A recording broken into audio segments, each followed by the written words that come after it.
Today we're checking out the game called Duskfade and it's out today, and I got to play it early thanks to a review key from the developers, and I really wanted to check it out on Steam Deck, so let's get into it. Now Duskfade is a 3D action platformer from Weird Beluga Studio and it's published by Fireshine Games, and it's very openly a love letter to the PS2 era platformer games. If you grew up with games like Jak and Daxter, Ratchet and Clank, Sly Cooper, or even Beyond Good and Evil, I think you'll recognize the shape of this thing almost immediately.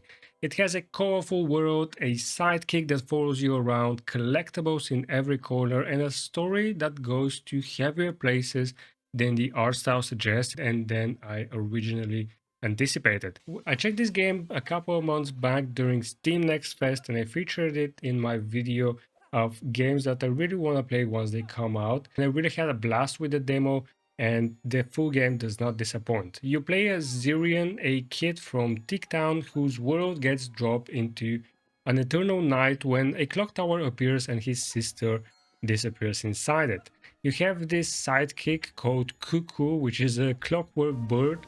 It comes along for the ride, and the job is to sever the chains of the tower, uncover the sinister force behind all of this. It's a story about hope, loss, and the bond between two siblings, and I think it lands perfectly. In terms of actual gameplay, you have a sword shaped like a clock hand, you get light and heavy combos, a perfect dodge that slows down time, a lock-on system, and gadgets that run off temporal energy. I think the game is built to be fun and fluid rather than technical, and the movement in this game is very cool, and I think they've made the right call here.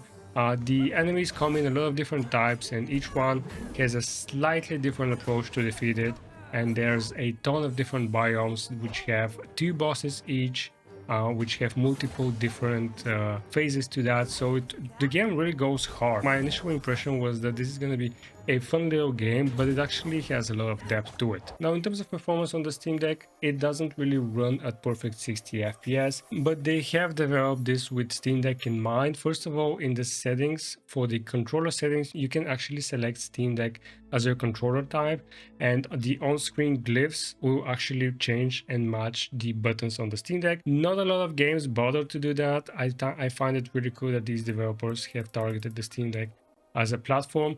There's also a dedicated Steam Deck graphics preset, and I believe they are targeting 40 FPS with that preset. Now, in terms of graphics options, you can't really change that much. You have a preset between low, medium, high, epic, and Steam Deck, and you also have the option to change the upscaling, which is FSR. It doesn't say, but it is FSR, and you can also adjust shadows.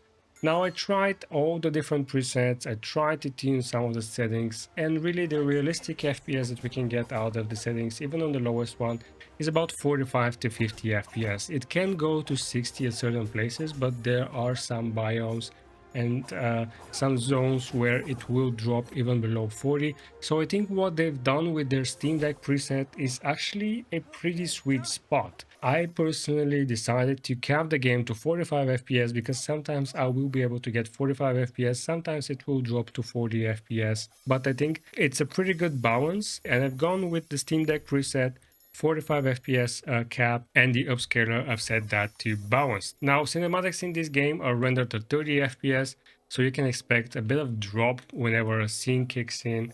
It's a bit jarring, but I don't really mind it. And battery life with the 45 FPS cap on the OLED is about 2 hours and 45 minutes. Uncapped is going to be 2 hours and 30 minutes. So my recommendation is just stick with that Steam Deck preset with a 45 FPS cap.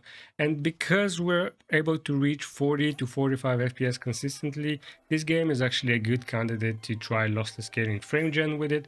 If you really want to bump that FPS up, you might not reach 90 FPS consistently, but it will be a lot more smoother with lossless scaling frame gen.